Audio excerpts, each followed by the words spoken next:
Welcome to Permission to Be Human, the podcast. I'm your host, Mel Finlater, mother, coach, and curator of Permission to Be Human, the company and community.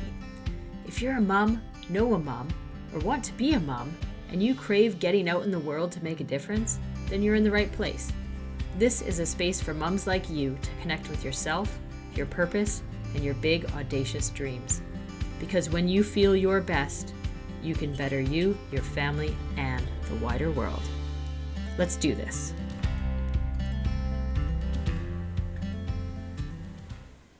On today's episode, we meet Jillian Mama J Love. Yes, Mama J Love is what she goes by, and you will not only understand why that name is important, but also really dig into the conversation that Mama J Love and I have about changemakers and mama changemakers and how important they are in our world right now. That's you. That's likely you that is listening. And the unique perspective that Mama J Love takes is that she works with mama changemakers of color. And it's fascinating to hear her experience of that and how to move forward and giving us lots of tips. So here's the description that Jillian gives us. She says, I'm Jillian Mama J Love, and I am the mama of systems change, a seasoned thought partner, strategist, and coach with 20 plus years experience with a deliberate and intersectional approach that reflects futurist possibility, finding joy as justice work, and embodying our values as the activation for change at home. My big audacious dream is to publish a book on my healing journey and movement. So let's hold her accountable to that one because it would be amazing. All right, stick around and listen to this amazing conversation. Right. Hi, Jillian. Hello, hello.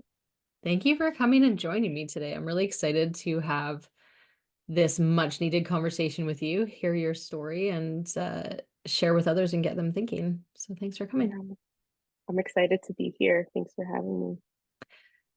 Excellent. So let's start out with who are you? Right, that's a good place to start. I'm Jillian Mama J Love, and I am the mama of systems change. And I've been on a journey of healing and transforming and ultimately evolving. And I'd say the activation of that change was definitely my journey of becoming a mama as a Black queer woman. But my journey was definitely non-traditional and definitely at times felt untouchable. But ultimately, my dream came true and I became a mama, a very vivacious, uh, heart-led, joyous kiddo who's now 9, and it's really led me to where I am now with this work of talking about equity and inclusion in terms of systems change, and while working with clients and organizations, recognizing that I want to pour into changemaker mamas of color, to really focus on our reparenting as we're parenting our kiddos. Because if I've learned anything from my accountability partner, yep, my 9-year-old, it's that yeah, you reflect back, our kiddos reflect back the trauma, the things that are unresolved, and so we get a choice of what are we going to do with it, right? And so that's at the heart of my work these days. That's brilliant. I Yeah. have 3 questions to ask within there. So we'll start with the first one that came to my mind, which is Mama J Love. Tell us about the name. Where did it come from? Anything else you want to say about it? Yeah, I mean, it's fascinating. There's definitely a layered story in the name. After I gave birth at home and really got to know this other human that I was responsible for, I recognized that I no longer wanted to separate out that I didn't want to separate out that identity. And so it was also at a time where I was trying to figure out how to evolve my work in the world. I was no longer at a 9 to 5. I was trying to figure out what kind of business did I want to build. and with support of folks in my community, they're like, you're a mama now, you can incorporate that. And so that was like the root of the mama part. The J represents Jillian and has definitely been a nickname throughout the years. And then love began as my core value, and then it ultimately became my legal last name after divorce. That is amazing. I love that so much. I love that there's a story behind that name, right? And that you're owning. You're like, I can call myself whatever I want here, guys. This is what it's going to be. This is Totally. the role in life that I want to take. Yeah, Yeah. It's brilliant and it's catchy. Like I'm gonna it remember. is. I always remember. I'm gonna remember your name forever, right? It's Like, true. It's true. Yeah, it's true. I mean, the best part is like, also I respond to mama, right? My kiddo doesn't add the J. She has a very distinct way of saying mama. But as I think many of us have probably learned from watching Bluey, like our kids all make the same sound. So maybe it's not as distinct as I I think. love it. I love it. Yeah. Brilliant. So, changemakers. Why changemakers? Yeah, great question. Why changemakers? I think that there's a lot of binary and polarity and divisiveness happening right now. And, I've had to think long and hard about language and think about who are the folks that I'm wanting to attract and calling in change makers. I'm also finding that part of the why is reminding us as mamas that we are the change makers in our home, that when we think about a system that's within our control to mold and form and co-design with our partners and our kiddos, it's our family, it's the family structure, it's our familial relationships, it's our mental models around family. And so I'm on a mission to connect with mamas who want to support changemaker mamas that are calling themselves changemaker mamas, because our systems and our relationships need change. And I think that framing sets us up as knowing we're aligned partners, right? And seeing that change is possible. That's brilliant. I love Yeah. that. So, changemaker is a word that's been I've been using for quite a few years as well. And any programs that I've been that speak to changemaker, I'm like, oh, you're talking to me, right? Which Mm-hmm. is amazing. And then Right. I've kind of shied away from using it a lot in my own work. Mm-hmm. So I love that you're leaning into it. And what I also love is that you're leaning into the fact that change making happens within our home as well as externally, right? So like if Yep. you're a mom, you are Mm-hmm. changing the world through your everyday actions, especially if you make them intentional, right? Exactly. Yeah. Yeah. So that is I love that. I love that you are doing that. Yeah. Yeah. And I love that that's our link, right? That's what brought us Mhm. together, right? Seeing that within each other and wanting to have that conversation that, yeah, we get to make change in our home, in our families, and it starts with us. I think Yeah. it's easy, especially with all that's happening in the world, to feel like we have to change what's happening out there. And I think the first place we get to start is in our own home. Yeah, for sure. Yeah. Excellent. Okay, so the other phrase or word that you used was systems changing or system Hmm. changes. How you can say it, you Yeah. can say it again in your way, but I'm curious what you mean by that. Yeah, for sure. So the phrase that I used was systems change.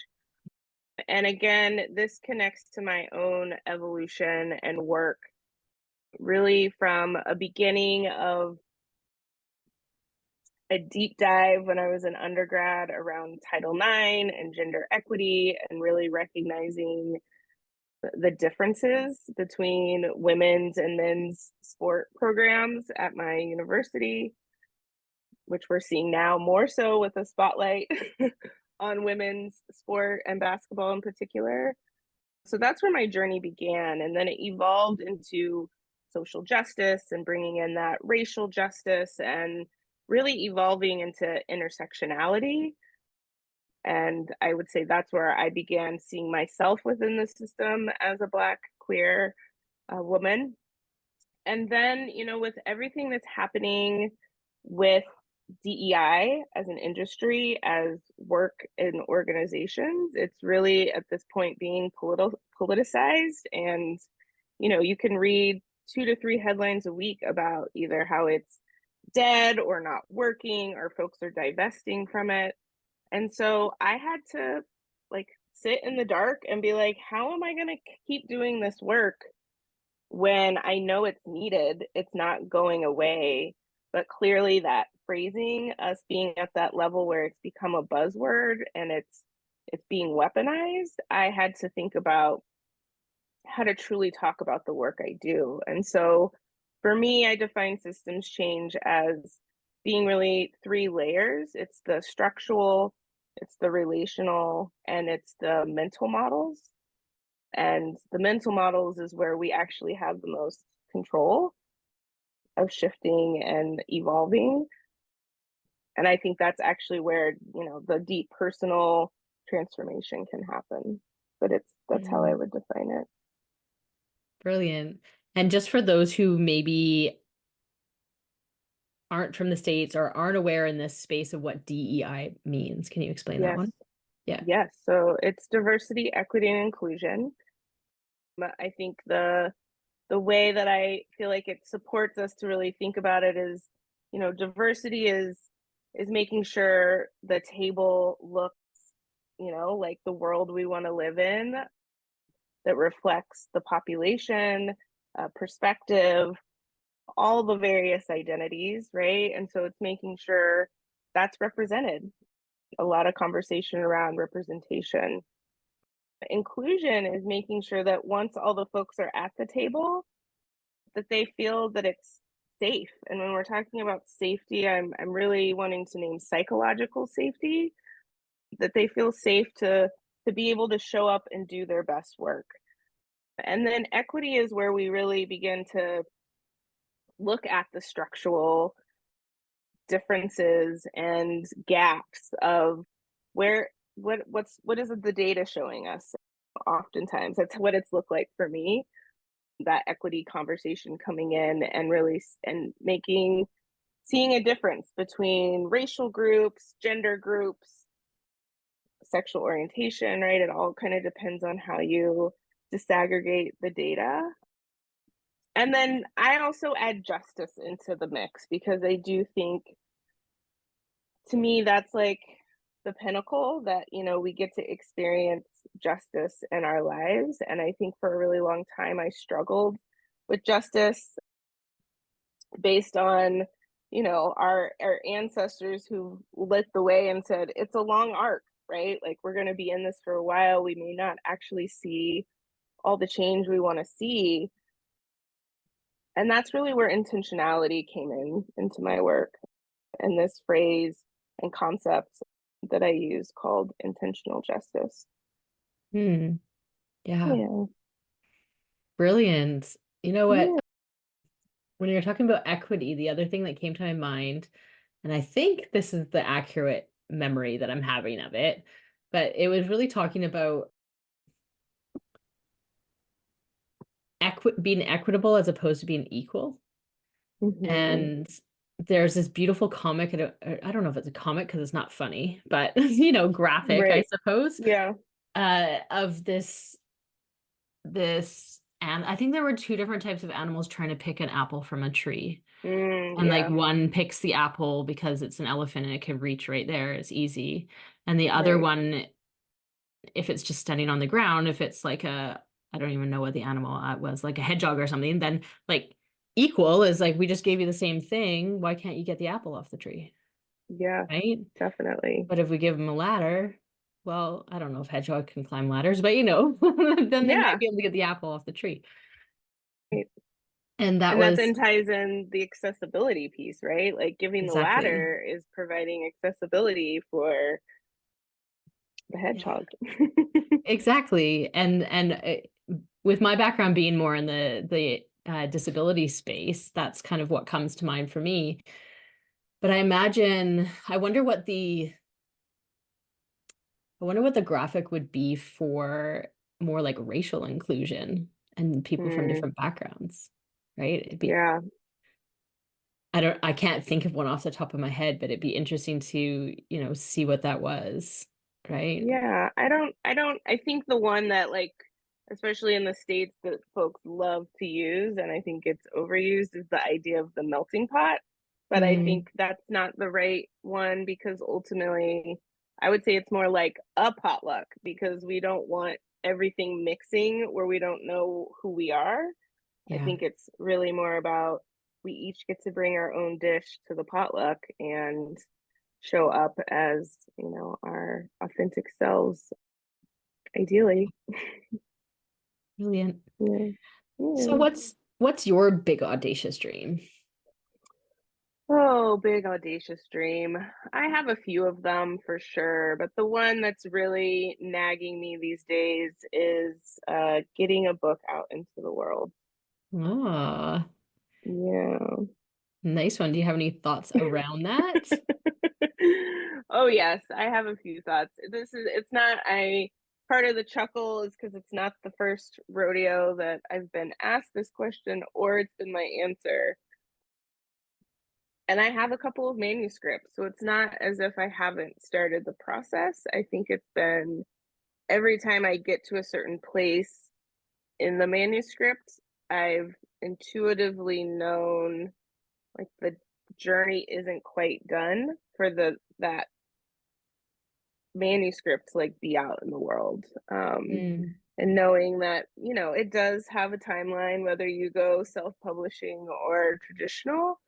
But, like, I really want to have it be, like, kind of the journey booked in at a certain place, and it just hasn't been that yet. And so I finally made a list of manuscripts, because the dream has been set into a goal of having a proposal in the next 6 months. And I think at last count, I had 5 to 6 versions of manuscripts. So there's a book in there at least, right? And all of those words. So that's the goal. definitely.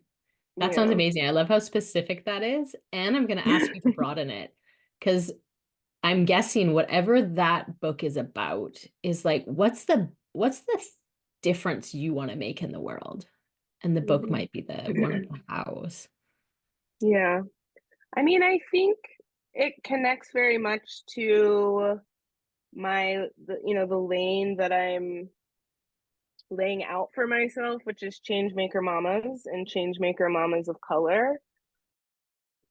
As you were saying that, like, it's actually a full circle moment, because in one version of my manuscript, and I'm kind of like seeing it in my mind's eye, is that I had that intention that the book was for mamas of color, but I hadn't gotten to that language of change maker mamas. And I had to do the work and healing to be okay that I wasn't going to be for everyone.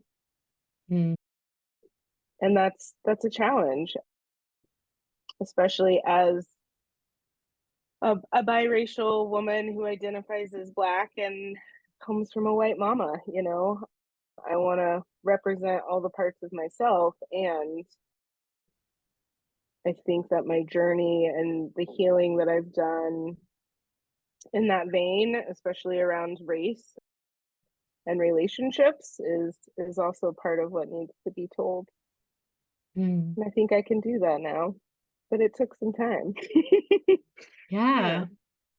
Yeah. Is there any part of that journey from, wherever you want to start until now that you'd like to share with us? Like, what was that like to get to the point where Yeah. you're like, yeah, I think I might be close to being able to share this now?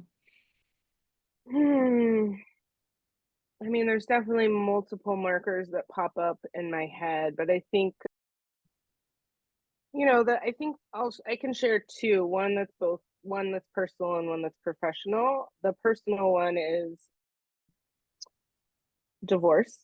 So I was also married to a white woman, and just recognizing how I had to shapeshift to be in that relationship, the recognition of, like, I was thinking about this as I was swimming this morning, of how I often felt alone, and alone in the sense that I was often the only Black woman in the space, and how even if you're comfortable, and I've been in that situation a million times, it begins to wear on you. And at the same time, it was like Trump had just been elected as president here in the US, and it became really personal, recognizing that I was kind of the exception, not kind of, I was the exception in the spaces that I was in at that time, and recognizing I couldn't do that anymore. That there was like 1,000 small deaths happening by showing up in that space. And even though I wasn't ready for the fire that happened from my marriage ending, and that relationship, and the community, and the friendships, and the family, at the end of the day, I needed that fire to actually rebuild and create the life that I actually needed to be the authentic, vulnerable self that, many folks see today. Brilliant. Yeah. I think that's so powerful. And I can only imagine because I am a white straight woman who fits in most places I go, pretty much Mhm. everywhere, unless I'm Yeah. traveling somewhere. And so I can only imagine what it's like to feel that sense of aloneness within somewhere where perhaps you match up in other ways, Yeah. but there's always this one thing that's a little different. Yeah. Yeah. It's definitely it's a lot of deep work. And I Yeah. think the beautiful part that I can name is that, even today I wrote that, like, my truth is, I'm not alone anymore in Mm, the life that I've rebuilt. I feel loved and held and supported in ways that, just 5 years ago felt like a dream. And so, yeah. that came with a lot of pain and grief, and also intentionality to be here and doing the work that I am today.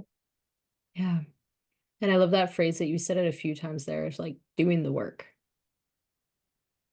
Yeah, it's easy to grab the book, the worksheet, the download, the the class, the podcast, all the things. But I think, a huge part of my strength is activation, and that combination of activating with dreaming into and imagining the future. And so that really sets up this, like, point A and point B, and in that in between, that's where the work is, right? Yeah. And I think we have to think of our self-care, our healing, our ability to change, I think, in that framing, and Mm, then it's possible. yeah. Yeah. Brilliant. So I always ask for a tip at this point in time, and I kind of want two tips from you.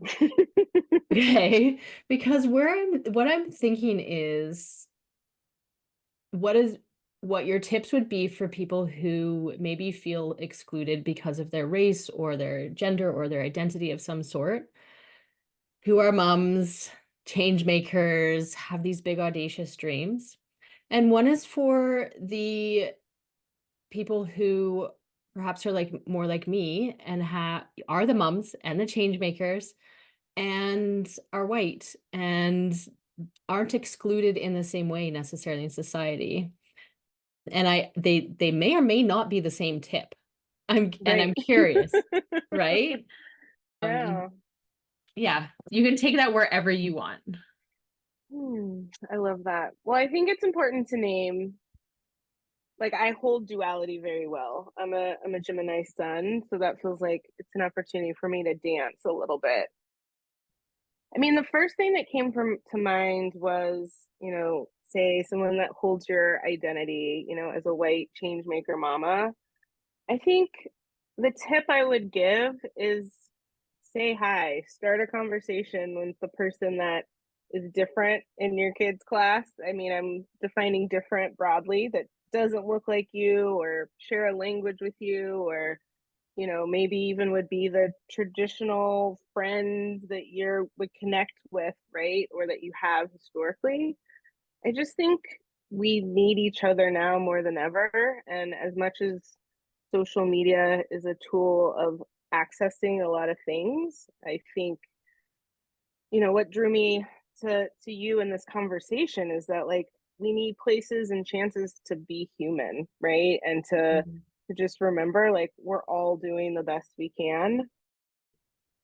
And I know, having just been at a school event last night, like, it's challenging. We've all had long days. Sometimes you don't really want to talk to another parent, but I think at the end of the day, that's going to give you that little dose of pride, that little piece of justice, because you took that bite-sized step to get out of your comfort zone and include someone new in your circle, right? And make it not just a one-time event, and follow up, I think is a key thing. Even, that's just starting to wave and say hi. We still have a few weeks left in our school communities. I think there's a great opportunity there. And if you're hearing this and school's out, make it your neighbor. Because I think we need each other in these times. And the more I'm having conversation around community, the folks that are getting kind of the best supportive community care have either relationships with other parents and families that are supporting each other in that way, or it's a neighbor, especially if we're thinking outside of our families. And a tip, a tip for my changemaker mamas of color.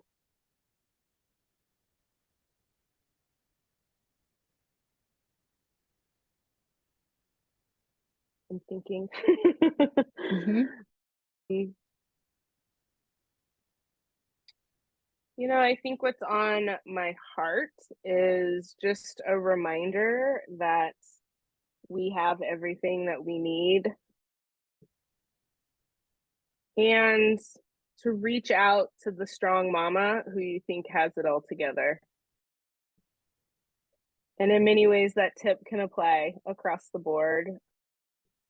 But what I know is, being a Black mama, I've definitely been trained to be the strong, resilient one. And there are days when, I hear from my dearest beloveds, and just the reminder, right, that they're there is really helpful. And if you don't have that, trying to think through who could be that person and cultivating the relationship. I think we are in a season and a time where this is where we really get to change the system and really stay within relationship with each other. And if we're not, find the ones that are supportive to where we want to go, and especially the big audacious dream. Excellent. And the Yeah. theme that's coming up, I think, in all of what you just said is that community and relationship, and that's how we change things, right? Yeah, Within it's ourselves, true. within our neighbors, within our communities, within the wider world, that Yep. community and relationship. Yeah, and it's a theme for me too. So I'm over here working on it. I'm not sharing any tips that I don't need myself. Yeah. But what I've gotten clear on is that I don't want to build alone. I think we need each other, and that looks many different ways. So we don't have to just be in one community that meets all the needs, right? It can also be multiple communities, multiple relationships to help us get through these times. Yeah. Brilliant. Yeah, So if yeah, someone's listening in and they're like, Mama J Love, I love everything you're saying. I'm so intrigued by the work you're doing. I want to find out some more, maybe get in touch. Where would they go? yeah. So I hang out pretty much every weekday over on LinkedIn, sharing my thought partnership and things that I'm working on. I also hang out over on Instagram, and I have a newsletter for Changemaker Mamas of Color where I go deeper in all things parenting and reparenting. Brilliant. Excellent. Well, Yeah. thank you so much for joining us on Permission to Be Human, the podcast. I loved our Yeah. conversation so much, and thank you. Yeah. Thank you. It's a pleasure.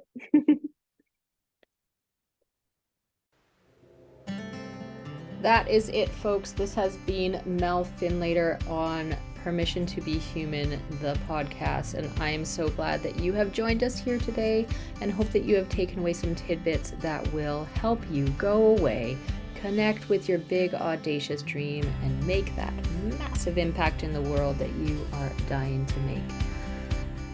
If you liked today's episode, please, please, please like it, share it. Think of one person. Think of one person that you think would also like it and send it on over to them. Let's get this out there and more moms feeling like themselves, inspired, dreaming big, and out there being them. Please do head on over to find me on Facebook with Permission to Be Human or Instagram, or you can even pop me an email and say hello at permissiontobehumanalways@gmail.com. Say hello and let me know that you listened. What did you like about it? I would love to hear. If you didn't like it, I don't really want to know. Just kidding. You can share that if you want. I would love to know, however, who you are. Let's connect. Let's find out what you want more of. I want to hear from you, and I want to make it what would be useful to you. As always, remember that you have permission to dream big, permission to feel big, and permission to be you. You have complete and full permission to be human. For real, you do.